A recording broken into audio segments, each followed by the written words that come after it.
Now before going to understand why we cannot take arbitrary number of stages in pipeline, we will see that further you should understand the buffers which are required in between the stages. After that I will explain you why we cannot have any number of stages. Let us take the 5-stage model. Instruction fetch, here you are decoding it, then you are doing computation here, then memory access, after that write back, right? So this is the way hardware is designed in stages. Sir, why these buffers are required? So one important aspect of pipelining, otherwise one important thing in pipelining is buffers. Why? Because the stage number 1, did you remember in roti making, whenever you make a ball, that means the stage number 1 prepares a ball, that should be forwarded to the second person, right? What if that second person is busy, like how they communicate? So they can have this kind of plate, okay, maybe. So the first person seriously prepare the ball and he will keep here. Then through this, the second person will take, that means these balls will be taken from the plate. The plate will work as a buffer. In that way, these two stages can use a plate in between them so that they can work without any disturbance, right? In the same way, so when you have multiple stages, then if we have buffers, so that will be really helpful. So what these buffers are going to do, we'll see. In the early morning, when for the first one instruction got fetched here, see this stage is going to do the instruction fetch. Once instruction fetch is done, that instruction which is fetched, that will be forwarded to this buffer. Okay, assume that this buffer will have enough space so that we can keep, this buffer is nothing but some set of registers. Okay, so one register might contain that instruction. Okay, now that is about this buffer B1. Before buffer B1 is going to have an instruction. Then what is the next stage? Decoding, right? So this interstage buffer is going to be connected to the instruction decode stage such a way that in every clock cycle that instruction decode will take the data from this buffer. Such a way we have to design the system, right? So that instruction decode will take that instruction and it will decode it and it will generate appropriate control signals required for the remaining operation, like for addition the appropriate signals, for subtraction appropriate signals, for write back stage appropriate signals, for memory access appropriate signals. So all that collective control signals will be prepared by this instruction decode stage. At the same time, what this stage is going to do is it is going to read some of the register addresses from the register file. Correct? Recall. Example, the instruction is add R1, R2, R3. So we will be reading R2, R3, R1 from this register file. Correct? We will be reading the data, of course, R2, R3 and the address of R1, because the result should be stored in R1, right? That's why we have to read value of R2, value of R3, and we have to read address of R1 and we have to send that to next stage, because in this stage are you doing all that stuff, addition, everything? No, right? That's why in the decode stage the instruction will be decoded, the appropriate signals, control signals will be generated. Apart from that, what else you want?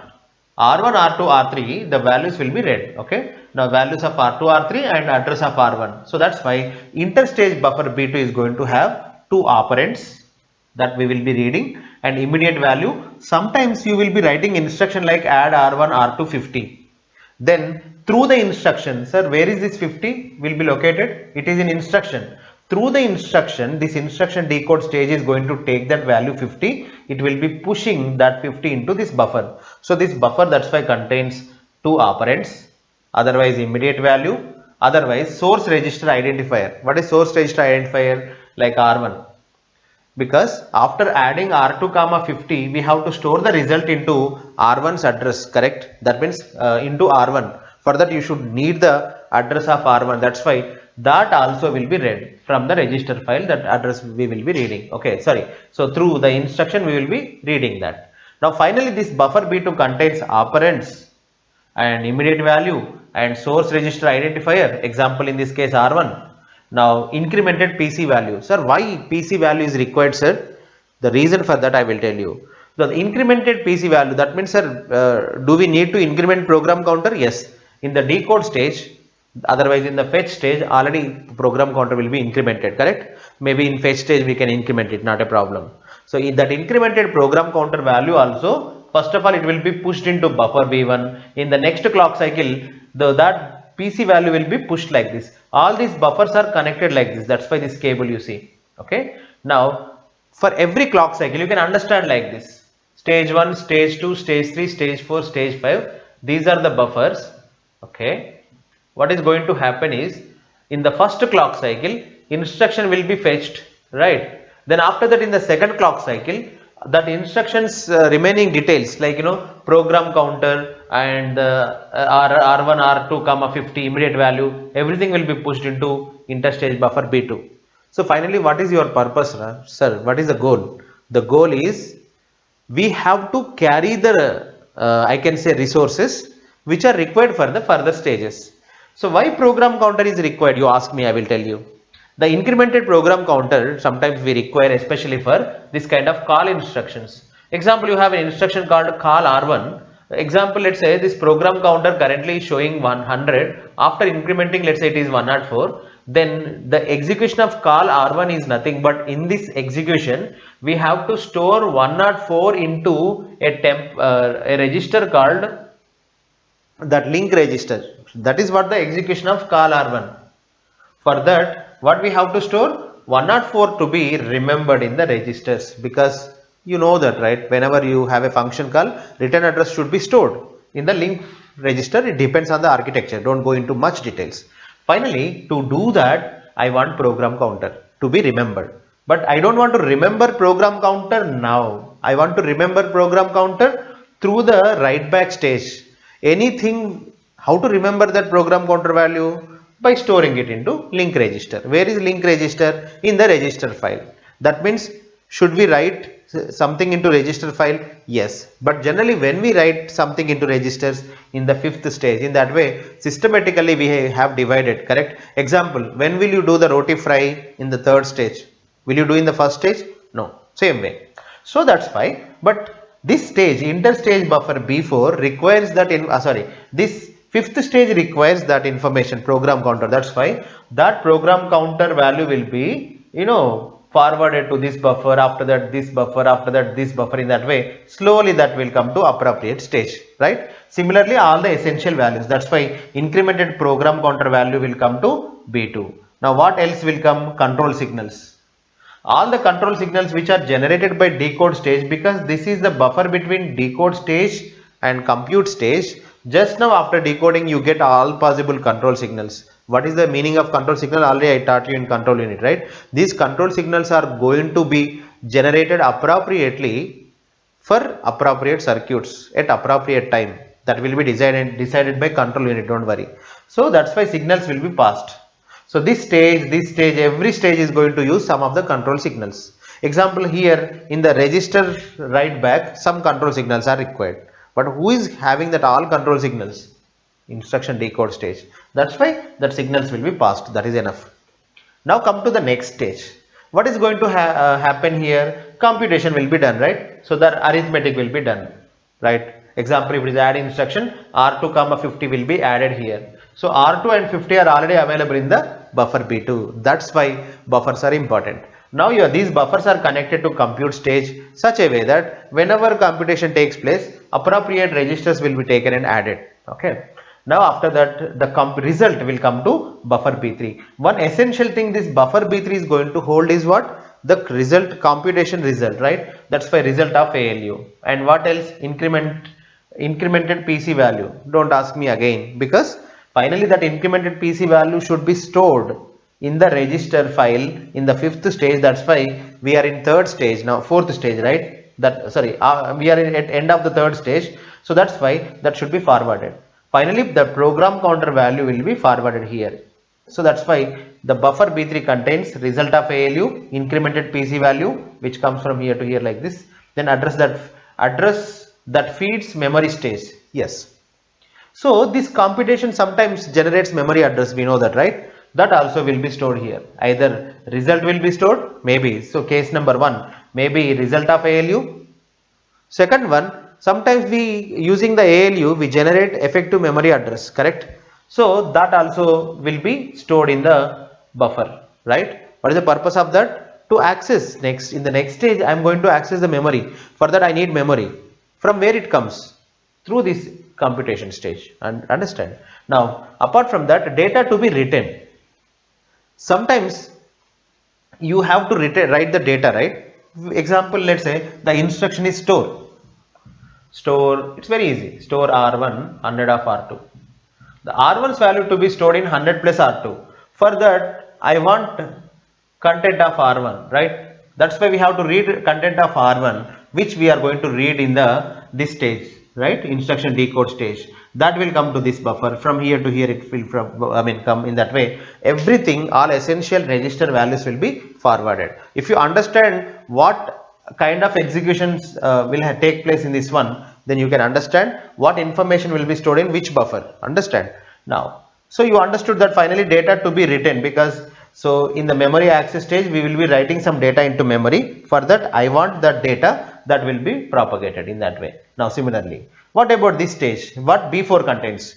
Now by this time, without seeing this, we can easily answer. Interstage buffer B4's purpose is to help in the write back stage, correct? In the write back stage, what are you going to do? Sometimes the result of this computation will be stored back, right? That's why already if this computation result is stored here, that will be propagated. So finally I can say that interstage buffer B4 should get ALU result, otherwise result of memory access, correct? Because in the memory access stage we access the memory, that will come from the memory and that will be stored in this buffer. So that in the next stage, that means in the next clock cycle, that will be moved to register file. That's why this one, incremented program counter value. Yes. So since so long we are forwarding that, right? Initially the program counter is incremented in fetch stage, it will come to this buffer, eventually it will come here, in the next clock cycle it will come here, in the next clock cycle it will come here. In that way every clock cycle moves the data. So that's why in that way we forward the data. Understand? This is the way your instruction will be executed. Now if you see one thing, let's try to understand this entire thing whatever I taught you with one example. Let's say that simple instruction is add r1 r2 r3. What is going to happen, let's observe this with for every clock cycle. In the first clock cycle, forget about pipelining. So far though this model is for pipelining, just first understand, let's say you are executing one instruction, what is going to happen. Okay, example, in the first clock cycle, so this is your clock, right? So in the first clock cycle that instruction will be fetched. So that let us say this is I1 will come to this buffer, right? Okay, now in the second clock cycle, now if this instruction decode works, sir, why the instruction decode should work in the second clock cycle, why not in the first clock cycle? That is pipelining, right? We will be doing that. Assume that let's say you are executing serially first of all. Okay, entire instruction 1 execution followed by I2. If you do like sequentially, then after that if you understand pipelining, that will be easy. Okay, first understand sequential execution. Though this structure is for pipelining, this is pipelining model only.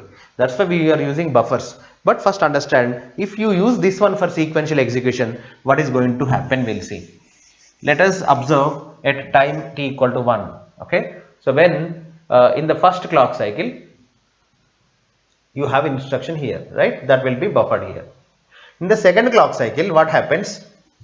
That instruction is add r1 r2 r3, right? Okay, then r2 r3 will be read, right? So through instruction we will be reading r2 and r3, we will be keeping in this buffer.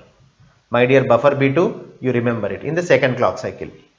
In the third clock cycle, what is going to happen? And one more thing, that program counter, assume that program counter is 100 and it is incremented, that 104 also will be carried, program counter value and instruction here. Now here in the next clock cycle, what happens? This data will be forwarded, essential data. What is essential data for this stage? So that will be this R2 and R3 will be connected here, so that R2 plus R3 will be added, the result will be forwarded. Now R2 R3 will not be forwarded to the next buffer, next stage, but R2 plus R3 will be forwarded. Okay, now any memory access you have? No, right? Program counter also will be forwarded. Next, now in this stage, interstage buffer B4, here what we do is already, and one more thing, this R1 also will be forwarded everywhere. Okay, R1 will come like this, R1. address of R1. So now in this stage, this buffer contains address of R1 and value of R2 plus R3, which comes from this compute result, and which initially it comes here, after that here. Then in the next clock cycle, R2 plus R3 will be moved to register R1. So in that way, one instruction can be executed. Now what I want to tell you is, in the first clock cycle, instruction will come here. In the next clock cycle, appropriate things will come here. In the next clock cycle, result will come here, essential things. In the next clock cycle, that result will come here, of course. Again, result will come here. In the next clock cycle, the result will be stored, right? In that way, we can understand this entire thing in 5 clock cycles, right? Now, my question is, in the first clock cycle, what this instruction fetch is doing? In the first clock cycle, that instruction fetch is fetching the instruction. But what that instruction fetch unit is doing in the second clock cycle? Nothing. In the pipelining, that's why we ask that instruction fetch unit to fetch the second instruction. That's why now you can feel like this. What is going to happen is, rather than showing that all the register R1, R2, R3, it will be clumsy. Okay. Just keep that in mind, that essential details will be forwarded. So what we do is, in the first clock cycle, I1 will be fetched here. In the second clock cycle, that I1's important information will be forwarded here. Then in the second clock cycle, at the same time, we have to design our system so that I2 should be fetched. In the third clock cycle, this I2's information will be forwarded here, essential information. I1's essential information will be forwarded here, and I3 will be fetched. Now the last time I am going to cover. In the next clock cycle, what we are going to do is, that I3, whatever you fetched, right, it will be moved to the decode stage. That means, so this buffer data will be moved here. So that what is going to happen is, so I4 will be fetched here. Then that I3's essential information will be forwarded here. I2's essential information will be forwarded here. I1's essential information will be forwarded, and the appropriate stage will work. In that way, so essential things will be moved. So that I can say that this unit is fetching I4, this unit is working on I3, maybe this unit is working on I2, this unit is working on I1 with help of the intermediate buffers. Understand? So this is the idea about pipelining. Don't worry. So we will be seeing very clearly how this pipelining can help us in executing multiple instructions. But here you should understand one more thing. There are some problems with pipelining. What is that problem is? The first problem is hazards. So you are going to have 3 kinds of hazards. We will be covering one by one. First of all, the first hazard is structural hazard. Okay, we have to discuss structural hazard. Second one, data hazards. The third one is control hazards. One by one we have to discuss. If you discuss these hazards, then almost pipelining will be over. Okay. Now let us begin with structural hazard. What is structural hazard? We will see. Example, let's say instruction fetch unit requires memory access. You have only one memory. Already I discussed it, but again I am going to teach it. So this is your main memory, and you have instructions, data, everything here. Now example, let's say, what if this instruction fetch stage is executing its work, that means it is fetching an instruction, at the same time this memory access stage is also working, because that is what you planned, right? What happens then? Maybe this memory access stage requires memory. This instruction fetch obviously requires memory, correct? So 2 people. Assume that we have only one address bus, one data bus. So assume that we have only one bus for address, one bus for data. That means we supply address here and we get the data from this bus. So address bus, data bus. Now first of all, focus on that instruction fetch. In the instruction fetch, what is going to happen is, the program counter contains address, right? So that program counter, let us say we connect it to address bus, so this address will be taken by this address bus, and the appropriate data will be given into some data register. Assume that, let's say we have memory data register. So into memory data register, let's say the data is coming. So finally what I want to tell you is, so to access the memory, you are using address bus and data bus simultaneously, right? Now, if at the same time, example, let's say in 7th clock cycle, we are fetching one 7th instruction. At the same time, probably some instructions require some data, probably, maybe let us say I4. Okay.